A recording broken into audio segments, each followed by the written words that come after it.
तो अमेरिकी संसद की स्पीकर नैन्सी पेलोसी अभी फिलहाल ताइवान में है, लेकिन अब से थोड़ी ही देर बाद वो यहां से उड़ान भरने वाली है साउथ कोरिया के लिए। लेकिन उनके दौरे पर अभी सस्पेंस बना हुआ है। लगभग 22 मिनट का वक्त बचा है। अब 22 मिनट में ताइवान से निकलेंगी नैन्सी पेलोसी।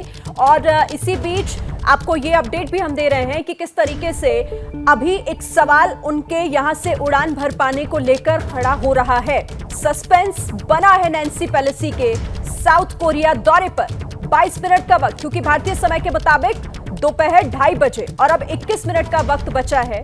साथ ही वैकल्पिक एयर रूट के लिए जापान से बात चल रही है। जो जानकारी मिल रही है इस वक्त का ये बड़ा अपडेट, वैकल्पिक रूट की तैयारी हो रही है और इसको लेकर जापान से बातचीत जारी है। नैन्सी पेलोसी, क्योंकि उन्हें यहां से निकलना है साउथ कोरिया के लिए, वो निकलेंगी। उनका अगला पड़ाव इस दौरे का साउथ कोरिया है और उससे पहले ताइवान से निकलने के लिए तैयारियां हो रही हैं। नैन्सी पेलोसी साउथ कोरिया कैसे जाएंगी, फिलहाल एक सवाल बना हुआ है।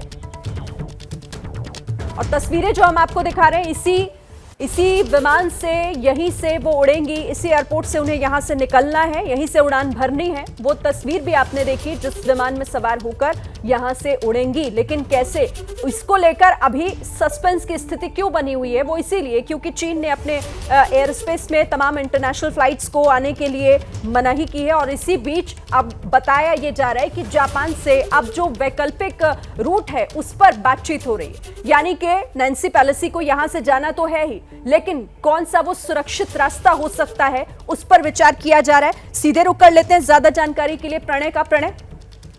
जी देखिए, जिस तरीके से ये पूरा रूट है, अगर उन्हें ताइवान की राजधानी ताइपे से ऊपर की तरफ जाना है, यानी साउथ कोरिया की तरफ जाना है, तो उन्हें ईस्ट चाइना सी की तरफ से जाना होगा। ईस्ट चाइना सी वो जगह पे है जहां पर इस समय चीन का सैन्य युद्धाभ्यास चल रहा है। चीन की ईस्टर्न थिएटर कमांड ने पूरे इलाके के अंदर करीब 6 ऐसे पॉइंट्स हैं जो ताइवान के चारों तरफ मौजूद हैं और वहां पर इस सैन्य युद्धाभ्यास चल रहा है। और साथ ही इस पूरे मामले के अंदर यह देखना होगा कि कौन सी जगह से वो निकलती हैं, क्योंकि यह चीज तय करेगी कि किस रूट से वो ताइवान से निकलती हैं, किस रूट से वो जाती हैं, और अंधेरे में आई थी, उजाले में वो कैसे निकलती हैं। इन तमाम चीजों के ऊपर सवाल होगा, क्योंकि ये चीन की तरफ से दिखाने की कोशिश हो रही है कि आप भले ही गई, लेकिन अब आप आसानी से जा नहीं सकती हैं। और ऐसे में अमेरिका की कोशिश होगी कि वो हर हालत में नैन्सी पेलोसी को सुरक्षित वहां से निकाले। Over to you Shri.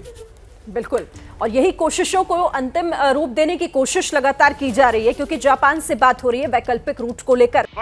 ये हैं शर्मा जी, जो रात का खाना और देश दुनिया की सुर्खियां दोनों लेते हैं सुमित अवस्थी के साथ। अब ये हैं इनके पड़ोसी बनर्जी साहब। मिष्टी दोई खाते खाते पूरा बंगाल जान लेते हैं सुमन दे के साथ। इनकी तरह आप भी देखें अपने फेवरेट न्यूज एंकर को एक ही ऐप पर, और डाउनलोड कीजिए एबीपी लाइव ऐप अपने स्मार्ट टीवी पर।